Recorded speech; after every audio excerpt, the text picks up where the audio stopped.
Praise the lord.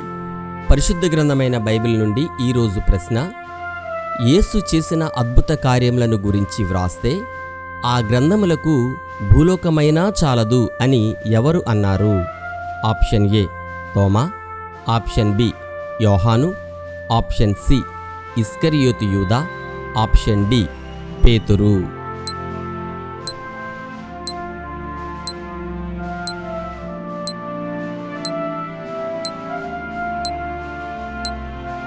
సరి అయిన జవాబు యోహాను.